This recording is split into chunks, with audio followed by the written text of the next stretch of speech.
Hi welcome back to my channel. ఈరోజు కథ ప్రేమ పరిచయమే 123వ భాగాన్ని వినేద్దాం.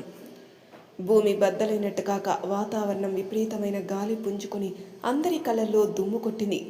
ఎవరికి వారు చెయ్యి అడ్డు పెట్టుకొని నిలబడిపోయి ఈ ఆకస్మిక చర్యకి షాక్ అయిపోయి ఉంటే దాత్రి మాత్రం వెంటనే మాధవి గారిని చేరి ఆవిని ఓ చేత్తో పట్టుకుని ఇంకో చేత్తో ఆవిడ జుట్టుని పట్టుకున్న వాడి చెయ్యిని విరిచి అదే చెయ్యిని ఆసరాగా పట్టుకుని వాడిని గాల్లోకి లేపి నేలకు వేసి కొట్టింది. వాడికి ఒక క్షణం ఊపిరి ఆగనట్టు అనిపించింది. కానీ ఏం జరుగుతుందో అర్థం కాలేదు. సరిగ్గా కనపడడం లేదు. కాకుంటే ఒక గొంతు వినిపించినప్పుడే ఈ గాలి ఆగేలోపు నీ శ్వాస ఆపేస్తాను అనే గాంభీర్యమైన గొంతు. వాడికి ఊపిరి అందనివ్వకుండా గొంతు పట్టుకొని ఆకాశానికి ఎత్తి చీమకు కూడా హాని చెయ్యదురా మా అత్తమ్మ, ఆవిడ రక్తం కళ్ళ చూస్తావా, ఇంత బాధ పెడతావా అంటూ ఆ కోపంలోని తీవ్రతకి కళ్ళతోనే భస్మం చేసింది. ఆ బూడిద ఆ గాల్లో కొట్టుకుపోయింది. ఆపై వెంటనే అక్కడున్న చెంచగాల బ్యాచ్ని తన అరచేతిలో బంధించినట్టు ఓ వలయంలో బంధించి వాళ్ళకి గతం అనేది అప్రస్తుతం అయ్యేటట్టు మార్చి ఆ గాలితో ఆ మాయా వలయాన్ని ఆకాశంలోకి పంపి విసిరేయించింది. దెబ్బకి ఒక్కడి కూడా అడ్రస్ కూడా అక్కడి నుంచి లేకుండా నలుమూలలకి చెక్కేశారంతా. ఆ కారు వైపు ఒక్క చూపు చూడగానే అది కదిలి ఆ ఊరిని వదిలి ఎవరూ లేకుండా పోయింది. దాత్రి తన చున్నీని చింపి ఆవిడ చేతులకి రక్తం పోకుండా కడుతుండగా అక్కడ వాతావరణం కాస్త శాంతించింది. చుట్టూ ఇప్పటి వరకున్న మనుషులు లేకపోవడంతో సడన్గా గాలి తెరపరావడంతో అందరూ ఆశ్చర్యపోయారు. వింధ్య మాత్రం దాత్రి ఏదో చేసిందనుకున్నారు. దాత్రి వెంటనే వింధ్య కారు వద్దకి మాధవి గారిని తీసుకుని వెళ్తూ, చిన్న మావయ్య హాస్పిటల్కి పదండి, అత్తమ్మకి చాలా బ్లడ్ పోయింది రండి అని ఆందోళనతో బాధని దిగుమింతూ చెప్పింది. నందగోపాల్ వెంటనే వెళ్ళిపోయాడు. పార్థగారు కూడా వెళ్ళి కారు ఎక్కారు. రాథోడ్ గారు విదర్ వైపు చూడగానే విదర్ కూడా కారు తీశాడు. విశ్వేశ్వర్ గారు, శ్యామల గారు, ఊహా గారు, రాథోడ్ గారు, వింధ్య ఆ కారులో వెళ్లారు. దామిని, యామిని, నందావిహార్ అక్కడే ఉన్నారు.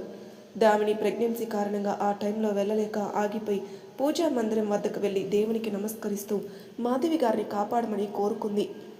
యామిని భర్త వైపు ఒకసారి చూసి నడుచుకుంటూ హాస్పిటల్కి వెళ్ళబోయింది. కాసేపటికి నందావిహార్ తన సైకిల్పై హాస్పిటల్కి వెళ్ళాడు. అందరికీ ఆ కాసేపట్లో ఆ గ్యాంగ్ అంతా ఏమయ్యారు అనే సందేహం ఉన్నా ఇప్పుడు అది అవసరం లేదు అన్నట్టు దాని గురించి వదిలేశారు. దాత్రి కారులో వెళ్తూనే శౌర్య కోసం వచ్చినవాడు ఎవడు అని తెలుసుకోబోయింది. తను విదర్ కార్ని వెంబడించిన ఆ మనుషుల గురించి తెలుసుకోవాలనుకున్నప్పుడు ఎవరైతే విదర్ రాథోడ్ గారిని కిడ్నాప్ చేశాడో వాడు మాత్రమే దృష్టికొచ్చాడు. ఇప్పుడు ఒకడు కొత్తగా వచ్చిన ఇతనెవరో ఎందుకు ఇలా చేస్తాడో తెలుసుకోవాలని ప్రయత్నిస్తుంది. రాథోడ్ గారు, శౌర్య ఇద్దరూ కలిసి చాలా కేసులని సాల్వ్ చేశారు. అందులో ఓ కేసులో రాథోడ్ గారు, శౌర్య ఇద్దరు వాడిని కోర్టుకి అప్పచెప్పి ఫ్యూచర్ లేకుండా చేశారు.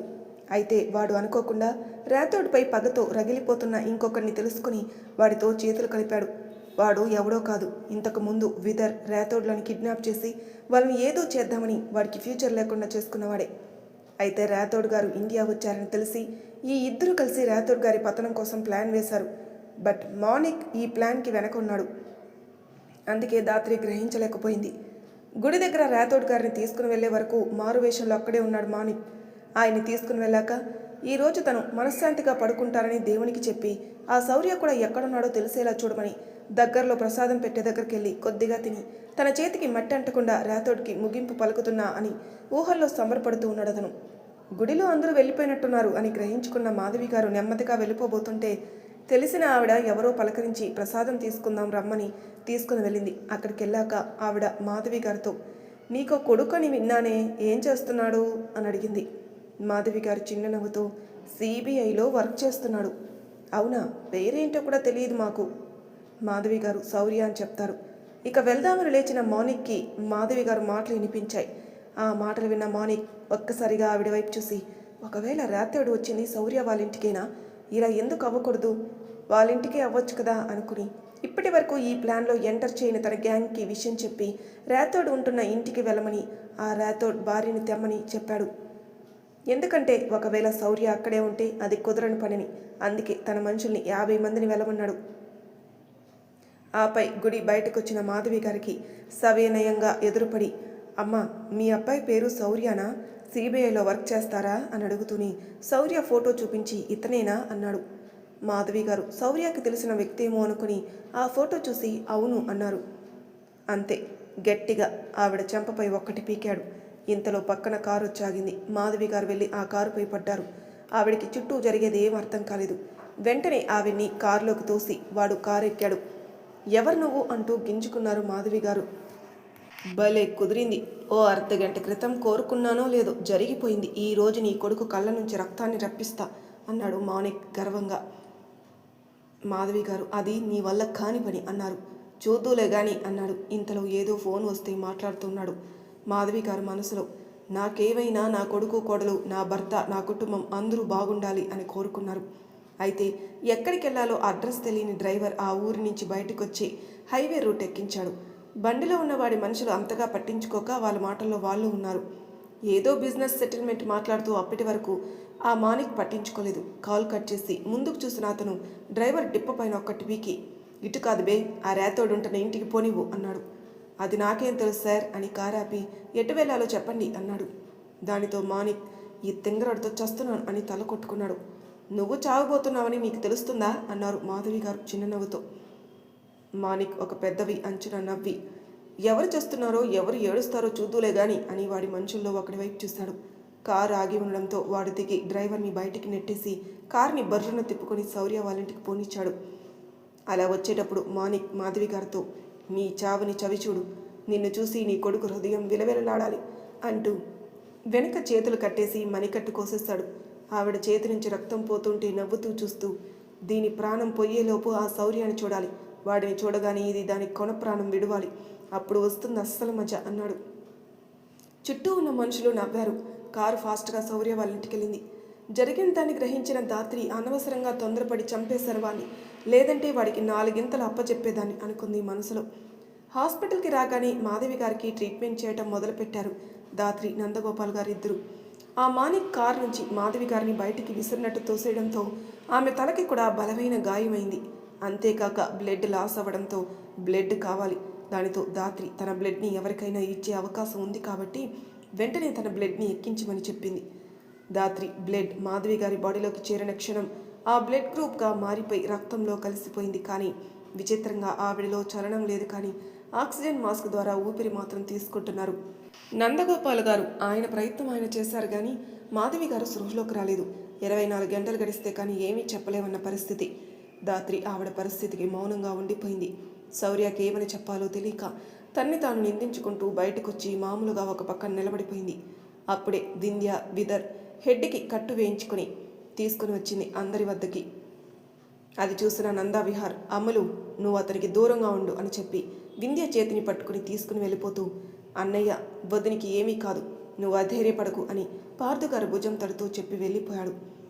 వింధ్య వీళ్ళందరినీ అలా ఎలా వదిలేసి వెళ్ళిపోతారు నాన్న, పైగా నన్నెందుకు ఇలా లాక్కుని వెళ్తున్నారు అని మనసులో అనుకుని నాన్న ఆగండి అంటున్నా కూడా వినకుండా తీసుకుని వెళ్ళిపోయాడు. వింధ్య వెనక్కి చూస్తూ ఉంటే విదర్ వెళ్ళబోయాడు. ఊహాగారు విదర్ చేయి పట్టుకుని ఆపేశారు. విదర్ ఊహాగారి వైపు చూస్తూ మా అంటూ చూశాడు. దూరం నుంచి చూసినప్పుడు కాదురా, దగ్గర నుంచి చూసిన తర్వాత కూడా ఆ మనుషులు నచ్చాలి విదర్. మన గతం తెలిసి కూడా వింధ్యాని మనకివ్వాలి అనుకున్నప్పుడు సంబరపడ్డాను. కానీ ప్రమాదంలో తన కూతురు చిక్కగాని మనం విరోధులైపోయాం ఆయనకి అన్నారు నందావిహార్ మనసు చదివేసినట్టు.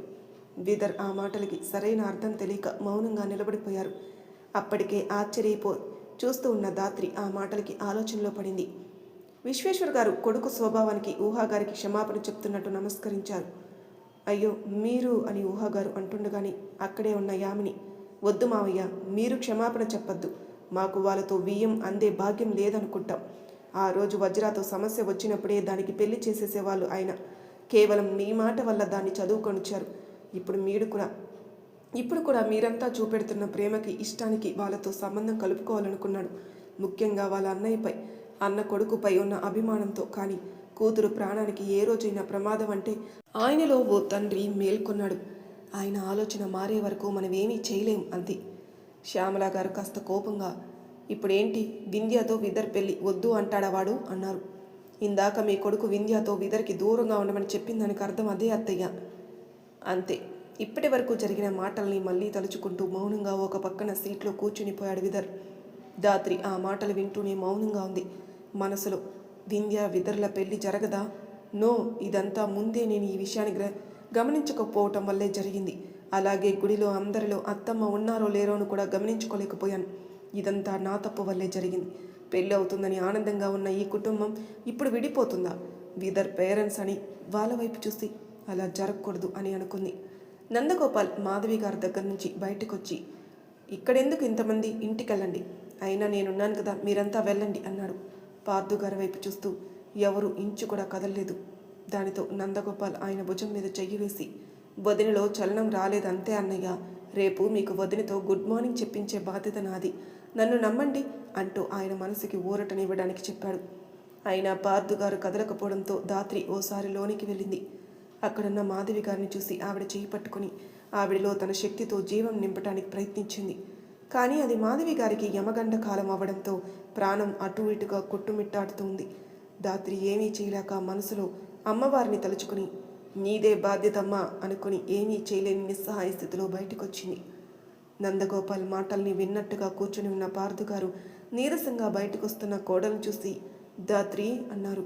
ఆయన వైపు చూసి ఆయన దగ్గరికి వెళ్ళిన ధాత్రి, మీ అత్తమ్మకి ఏమీ కాదు కదా అని సందేహంలోని ఎంతో బాధని నింపి అడుగుతున్న ఆయన హృదయాన్ని గ్రహించిన ధాత్రి ఏమీ కాదు అన్నట్టు తలూపింది. నిజం చెప్పు ధాత్రి, ఏమీ కాదు కదా, తను రేపు కళ్ళు తెరుస్తుంది కదా అని మళ్ళీ ప్రశ్నించారు. ఏం చెప్పాలో తెలియక పైవాడిదే భారమని చెప్పలేక తలూపింది. నీ సంజ్ఞలో నిజం లేదు ధాత్రి. ధాత్రి వెంటనే ఆయన చేయి పట్టుకొని, మనం ఇంతలా కావాలి అనుకుంటున్నప్పుడు మన ప్రేమ వాళ్ళని మన దగ్గరికి తీసుకుని వస్తుంది మావయ్య, అత్తమ్మ మనల్ని వదిలి వెళ్ళరు, మీరు నిశ్చింతంగా ఉండండి అని చెప్పింది. ధాత్రి అలా చెప్పిన తర్వాత అప్పుడు పార్థు గారు నమ్ముతున్నట్టు తలూపారు. ఎలాగో ఈవినింగ్ అయ్యింది. ఎవరూ ఏమీ తినలేదని అనుకున్న ధాత్రి యామిని వైపు చూసి, ఇంటికెళ్ళండి అత్తమ్మ, ఎప్పుడు తిన్నారో అందరూ అని విశ్వేశ్వర గారి శ్యామల గారి వైపు చూసి, మీ కోడలిని ఆమె కోడలు కాపాడుకుంటుంది, మీరు వెళ్ళండి తాతయ్య అని అంది కాస్త ఉత్సాహం తెచ్చుకొని మరి. దానితో నందగోపాల్, అవును నాన్న వెళ్ళండి, వదిన మీరు తీసుకుని వెళ్ళండి అని యామినిని ఉద్దేశించి అన్నాడు. ఊహాగారు రాథోడ్ గారి కళ్ళలోకి సూటిగా చూశారు. రాథోడ్ గారు తల అడ్డంగా ఊపి, వద్దు ఊహా అని పెదవులు కదిలించారు. ఊహాగారు, ఇక నేను వినను అన్నట్టు తల అడ్డంగా ఊపింది. విదర్ వాళ్ళ వైపు వాళ్ళ మనసులోని భావాలు అర్థం కాక తన మనసులో కలుగుతున్న భయాల్ని ఆపలేక అయోమయంగా చూశాడు. ఊహాగారు ధాత్రి వద్దకెళ్ళి ధాత్రి భుజం మీద చెయ్యి వేశారు. ధాత్రి ఆవిడ వైపుకు తిరగగానే ఊహాగారు ధాత్రి మొహాన్ని చేతుల్లోకి తీసుకుని తన నుదుటిన ముద్దిచ్చి, శౌర్యకి చెప్పు, ఈ కోట్ల జనాభాలో నీలాంటి అమ్మాయి దొరకాలంటే ఎంతో అదృష్టం, కొనుక్కోచుకొని మరీ ఉండాలని. థ్యాంక్ యూ ధాత్రి అని తన సహాయానికి చెప్పి తనని హత్తుకుని, మేము ఇక బయలుదేరుతున్నాం, మాధవి లేచాక తనకి చెప్పు, కుదిరితే జీవితంలో మరోసారి వస్తాం, లేదంటే లేదు అని అంటూ దూరం జరిగారు. అలా అనకండి ఆంటీ, కొద్దిగా వెయిట్ చేయండి, అంతా సెట్ అయ్యాక అందరం కూర్చొని మాట్లాడుకుందాం అంది. వద్దమ్మా, వాళ్ళు సంతోషంగా మాకు వాళ్ళ అమ్మాయిని ఇవ్వాలే కానీ భయంతోనో బాధతోనో లేక అడ్జస్ట్ అవుతూనో కాదు. అమ్మా అలా ఎలా మాట్లాడిస్తుంది, తనే అన్నీ అనుకున్నాక ఇలా వెళ్ళిపోవాలని అంటే ఊపిరి ఎవరో పట్టుకొని ఆపుతున్నట్టుంది నాకు అని అనుకున్నాడు విదర్. రాథోడ్ గారు ఇంతలో, మనకు ఒక్కడే కొడుకు ఊహ, వాడు సంతోషంగా లేకపోతే మనం ఉండగలమా? నిజమేనండి, కానీ నువ్వు సిన్సియర్గా ఉన్నందుకు ఆ రోజు నీ చెల్లెలి కుటుంబాన్ని పోగొట్టుకున్నాం, ఈరోజు వాడి ప్రేమని ఎన్నో బంధాలని పోగొట్టుకున్నాం. నువ్వు సొసైటీ కోసమే చేసినా అది మనకు మిగిల్చింది ఏంటి రాథోడ్, అలా అని ఇందులో నీ తప్పేమీ లేదు అని నన్ను క్షమించు విదర్ అని విదర్కి చెప్పి మనం ఇంకా ఇక్కడ ఉండొద్దు అన్నారు ఊహాగారు. అమ్మా ఊహ, ఇంటికెళ్ళాక నెమ్మదిగా వాడికి నచ్చజెప్పొచ్చమ్మా, మీరెందుకు మీ మనసు కష్టపెట్టుకోవడం, వాళ్ళ మనసుల్ని ఇబ్బంది పెట్టడం అన్నారు విశ్వేశ్వర్ గారు. మేమంతా ప్రమాదంలో ఉంటే మమ్మల్ని వదిలేయమన్నారు, అలాంటి ఆయనతో ఏమని మాట్లాడతాం చెప్పండి అని విదర్ వైపు చూసి, వాళ్ళ నోటితో వాళ్ళు పొమ్మనే వరకు తెచ్చుకోవద్దు అన్నారు ఊహాగారు.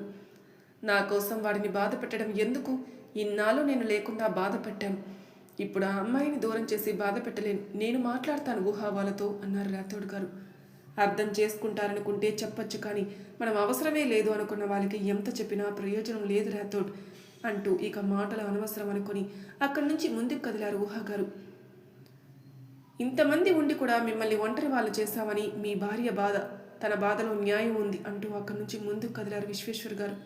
ఆ వెనక రాథోడ్ గారు కొడుకు ఎంత బాధపడతాడో అనుకుంటూ విదర్ని చూస్తూ కదిలారు. మళ్ళీ మునుపటిలా ఈ కుటుంబం మారిపోతే బాగుండు అనుకుంటూ వెళ్ళారు శ్యామల గారు. విదర్ అక్కడున్న ధాత్రితో, వాళ్ళకి వాళ్ళు చేసేది కరెక్ట్ అంట, మరి నా మనసు గతి ఏంటి ధాత్రి, వింధ్య అని అన్నీ అనుకున్న ఇప్పుడు ఇంత సడన్గా తనని మర్చిపో అన్నట్టు దూరంగా లాక్కెళ్తున్నారు. నా మనసుకి తనని మర్చిపోవటం సాధ్యమవుతుందా? ఇప్పుడు ఏం చేయాలి దాత్రి? మాధవి గారికి ఏమవుతుందో అని ఆలోచనలో ఉన్న దాత్రి ఈ రోజుకి ప్రశాంతంగా ఉండి విదర్, రేపు ఆలోచించేద్దాం ప్లీజ్ అంది. దానితో విదర్ ఏం మాట్లాడకుండా వెళ్ళబోతుంటే పార్థు గారు విదర్ చేయి పట్టుకుని, అమ్మ నాన్న కుటుంబం వీళ్ళు నువ్వు ఎలా ఉన్నా నీ వెంట ఉండొచ్చు లేదా వదిలేయచ్చు, కానీ నీ జీవితంలోకి ప్రేమను పంచడానికి వచ్చిన వ్యక్తి నువ్వు ఎలా ఉన్నా నీ చేతిని వదలదు, చేజార్చుకోకు విదర్ అన్నారు. విదర్ వెంటనే థ్యాంక్ యూ అంకుల్ అని వెళ్ళిపోయాడు. మీరు కూడా వెళ్ళండి మావయ్య, అత్తమ్మని నేను చూసుకుంటాను అంది దాత్రి. కాసేపటి వరకు ఏం మాట్లాడలేదు పార్థు గారు. ఆ తర్వాత మాత్రం పైకి లేచి తన కళ్ళు తెరిస్తే చాలు దాత్రి నా ఈ జన్మకి అన్నారు. మావయ్య ఏమీ కాదు అత్తమ్మకి, మీరు ధైర్యంగా ఉండండి. కానీ నేను ఎక్కడికి వెళ్ళనమ్మా, తన్ని వదిలి ఇక్కడే ఉంటాను, వెళ్ళమని నువ్వు చెప్పకు ప్లీజ్. సరే మావయ్య అని తను ఒక్కసారి మాధవి గారి దగ్గరికి వెళ్ళి తన శక్తితో ఆవిడలో జీవం నింపడానికి మళ్ళీ ప్రయత్నించబోయింది. ఇంతలో ఓ అశరీరవాణి, ఆవిడ మరణ ఛాయల్లో ఉంది దాత్రి, అమ్మని శరణ వేయడం తప్ప నువ్వేమీ చేయలేవు, ప్రాణం పోవడానికి సిద్ధమవుతుంది అన్నారు.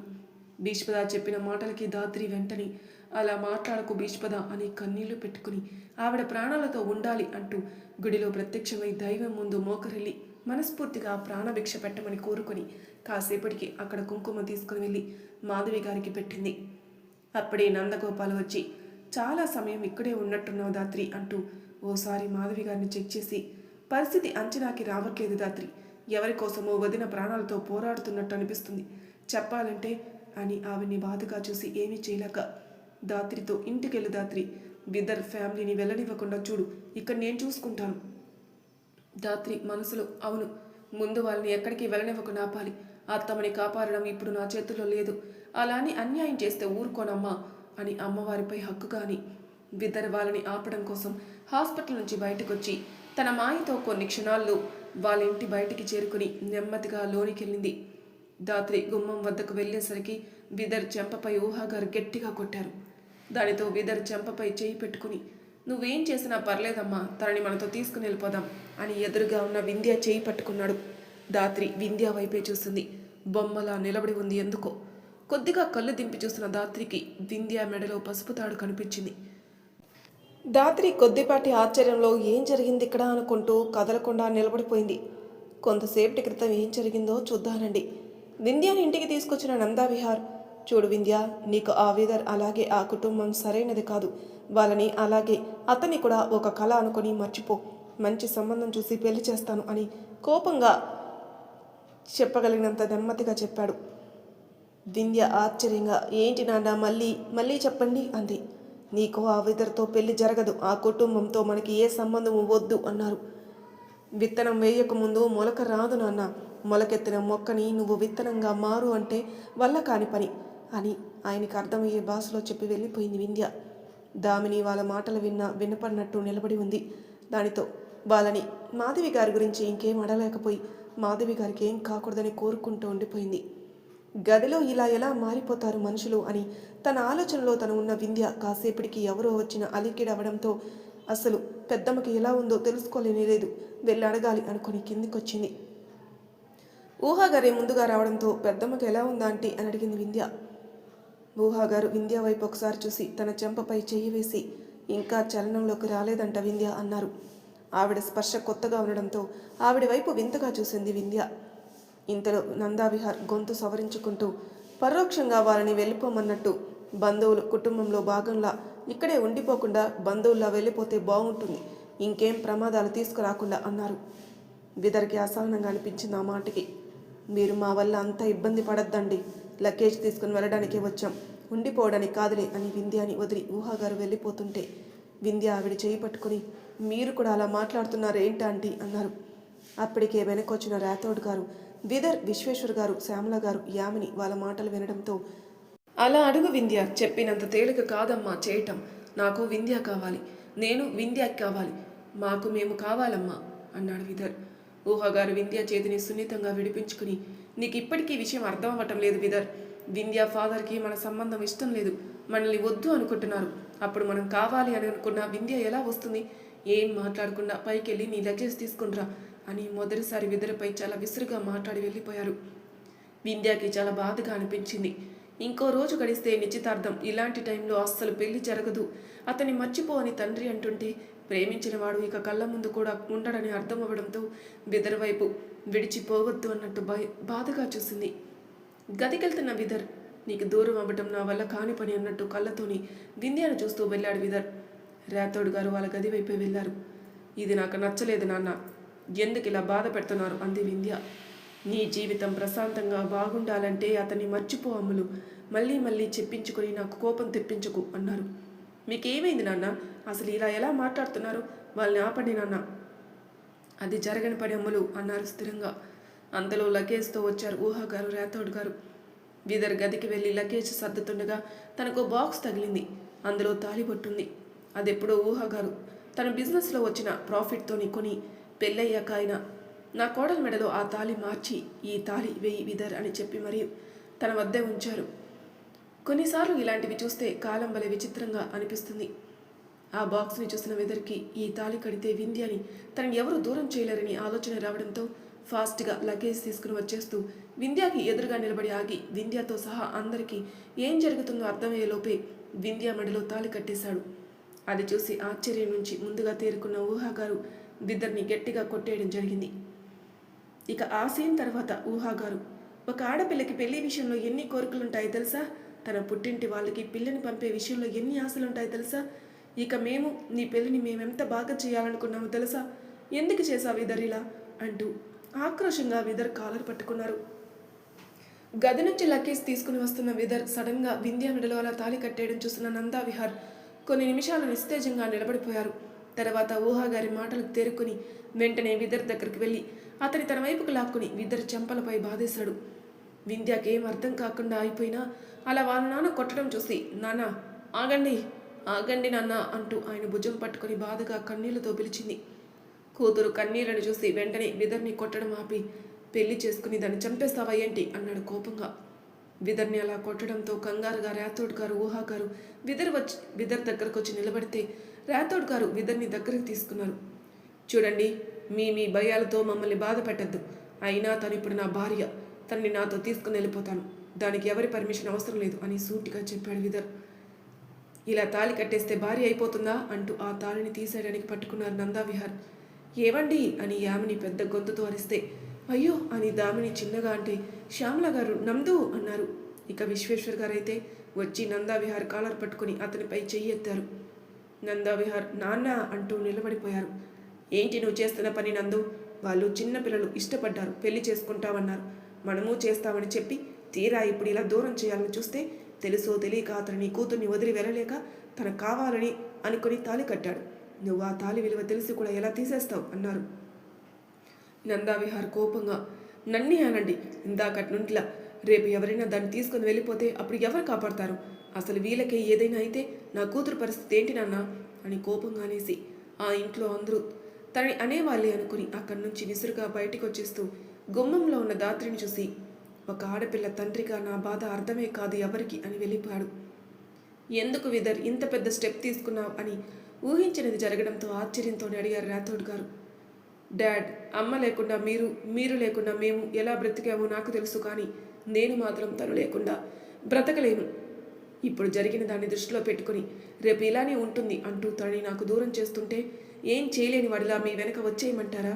నేను చచ్చే వరకు వింధ్య తోడు నాకు కావాలి డాడ్, అందుకే తాళి కట్టాను అంటూ, మా ఇందాక ఏవో కోరికలు ఆశలు అన్నాం, నేను తనతో నీ జీవితం అని ఊహించుకున్నానమ్మా, దాన్ని వదిలి వచ్చేయమంటే ఐ కాంట్, అందుకే ఇలా అని వింధ్య వైపు చూశాడు. ఊహా గారు వాడి మనసు వేదన వాడిది అనుకుని వింధ్య వైపు ప్రశ్నార్థకంగా చూశారు. విదర్ కూడా వింధ్య వైపు చూసి వింధ్య అని మాట్లాడబోతుంటే వింధ్య విననట్టు అక్కడి నుంచి వెళ్ళిపోయింది. దానితో విదర్ కూడా విసురుగా బయటికి వెళ్ళిపోయాడు. దాత్రి విదర్ వైపే చూస్తూ లోనికి వచ్చింది. వాడు ఇలా చేస్తాడు అనుకోలేదు ఊహా అన్నారు రాథోడ్ గారు. ఇంత ఆవేశం తొందరపాటు ఈరోజే చూస్తున్నట్టుంది నాకు విదర్లు అన్నారు ఊహా గారు. తొందరపాటు కాదా ఆంటీ, భయం, ఎక్కడ వింధ్య అని ఇక కలవలేనేమో, కలవనెవ్వరేమో అన్న భయం విదర్తో ఈ స్టెప్ వేయించింది. అయిందేదో అయింది, మీరు లగేజ్ తీసుకుని గదికెళ్ళండి అంది దాత్రి. వాళ్ళు చేసేదేమీ లేక వెళ్ళిపోయారు. దాత్రి యామిని దగ్గరికి వెళ్ళి అత్తమ్మ అంది. ఈ కుటుంబంకి ఒక్కటే కూతురు దాత్రి, ఘనంగా పెళ్లి చేద్దామంటే ఇలా అన్నారు బాధగా యామిని. దాత్రి ఆవిడ భుజంపై చెయ్యి వేసి నిలబడింది. దామిని యామిని దగ్గరకొచ్చి అక్క అంది. యామిని ఆయన్ని చూస్తే అలా ఉన్నాడు. ఇప్పుడు ఈ పిల్ల జీవితం ఏంటో అర్థం కావడం లేదు దామిని అని దామినిని హత్తుకున్నారు. వాళ్ళ బాధకి కూడా తను సరిగ్గా ప్రమాదాన్ని అంచనా వేయలేకపోవడమే అనుకున్న దాత్రి వాళ్ళకి ఏమని సర్ది చెప్పాలో తెలియక వచ్చేస్తూ సోఫాలో కూర్చొని ఉన్న విశ్వేశ్వర్ గారి పక్కన నిలబడి ఉన్న శ్యామల గారిని చూసి ఈ వయసులో వాళ్ళకి అత్తమ్మ అలా బెడ్డుపై ఉండడం ఒక బాధ అయితే ఇప్పుడు హఠాత్తుగా వింధ్యా పెళ్ళి విహార్ మావయ్య ప్రవర్తన ఎంత బాధ కలిగిస్తుందో అనుకుని మెట్లెక్కుతూ జరిగిన విషయాలన్నీ తలుచుకుంటూ గదిలోకి వెళ్ళి కూర్చుంది. ఒకరోజు ఇంతలా గడుస్తుందని తన కల్లో కూడా అనుకోలేదు. చీకటి పడి తనున్న గది చీకటిమయమైంది. విపరీతమైన ఆలోచనలు, వింధ్య విదర్ల జీవితం, ఇప్పటి వరకు వాళ్ళంతా పెట్టుకున్న ఆశలు, ఇదంతా ఒక ఎత్తైతే మాధవి గారిలో ఏమాత్రం చలనంలనిది లేకుండా గుండె సవడిలో హెచ్చు తగ్గులు తెలియటం. ఆలోచించి ఆలోచించి ఇక తన వల్ల కాక మనసులో విపరీతమైన బాధతో అలిసిపోయాను శౌర్య, నన్ను మన్నించు అనుకుంది. అప్పుడే తేజ్, తాన్య, రాములతో బయలుదేరాడు శౌర్య. దాత్రి ఏదో మాట్లాడినట్టు వినిపించి మనసులోని దాత్రి అనుకున్నాడు. శౌర్య పక్కన లేడు. ఉంటే అతని ఎదపై కాసేపు ప్రశాంతంగా తలవాల్చి అన్న భావంతో ఉన్న దాత్రి శౌర్య పిలుపుకి అంది. మా కేసు సాల్వ్ అయినట్టే, ఇంకొన్నాళ్ళు అక్కడే ఉండొచ్చు అన్నాడు. ఓ బయలుదేరావా శౌర్య? నువ్వేంటి డల్లుగా ఉన్నావు? దాత్రి మాట్లాడలేదు. దానితో శౌర్యకి అనుమానం వచ్చినా ఏమైంది దాత్రి అన్నాడు. వస్తావు కదా చెప్తానులే శౌర్య అని మౌనంగా మిన్నకొండిపోయింది. దాత్రి మనసేంటో తెలియక శౌర్య తన్ని కదిలించుకున్న మౌనంగా అన్నాడు. కాసేపటికి అలసిపోవటం వల్లేమో తెలియకుండానే కన్ను అంటుకుంది దాత్రికి. ఎక్కడికో వెళ్ళిన విదర్ ఇంకా ఇంటికి రాలేదు. వింధ్య తాళిని కట్టిన విదర్ని, వాళ్ళని వద్దన్న తండ్రిని తలుచుకుంటూ పెళ్లి అనే ముఖ్యమైన ఘట్టంలో ఎవరి పాత్రలు లేకపోవడంతో ఆశలు కూలిపోయినట్టు, రేపటి చిత్రం చిత్రంగా మారినట్టు, శూన్యంలో ఉన్నట్టు కదలిక లేకుండా కూర్చునిపోయింది. సమయం వీళ్ళ ఆలోచన కన్నా వేగంగా పరిగెడుతూ ఉంది. ఆ ఇంట్లో ఆ రోజు ఏ ఒక్కరు కూడా సరిగ్గా తిన్నదే లేదు. అందరి గుండెల్లో ఏవో ఒక ఆలోచనలు. రాత్రి 12 అవుతుండగా ఊపిరి అందనట్టు, ప్రాణం దూరం అవుతున్నట్టు ఒక్కసారిగా ఊపిరి తీసుకున్నారు మాధవి గారు. అక్కడే ఉండి అది చూసిన నందగోపాల్ ఆశ్చర్యపోయాడు. వెంటనే నర్సుని పిలిచి ఏదో హడావిడిగా తన ప్రయత్నాలు తను చేస్తూ ఉన్నాడు. ఆవిడ ప్రాణాలు ఇక నిలబడు అని ఆయన కళ్ళల్లో కూడా నీళ్లు తిరిగాయి. ఎప్పుడైతే మాధవి గారికి ఊపిరి దూరం అవుతుందో అప్పుడు ఒక్కసారిగా కళ్ళు తెరిచి ఉలిక్కి పడినట్టు కింద నుంచి లేచి, వద్దమ్మా వద్దు, దయచూపు అని శౌర్య అంది ఎంతో బాధ నిండిన హృదయంతో. శౌర్య మనసుకి దాత్రి పిలుపు అర్థమైందేమో. దాత్రి అని మనసులో కాదు పైకి అనేశాడు. తేజ్ కారు ఆపాడు. శౌర్య కారు దిగి మీరు వెళ్ళండి అన్నాడు. తాన్య, రామ్ ఇద్దరు మరి మీరు సార్ అని ఒకేసారి అడిగారు. నేను వస్తాను, మీరు వెళ్ళండి అన్నాడు శౌర్య. తేజ్ వెంటనే కారు పోనిచ్చాడు. ఏమైంది దాత్రి అన్నాడు చాలా ప్రశాంతమైన గొంతుతో.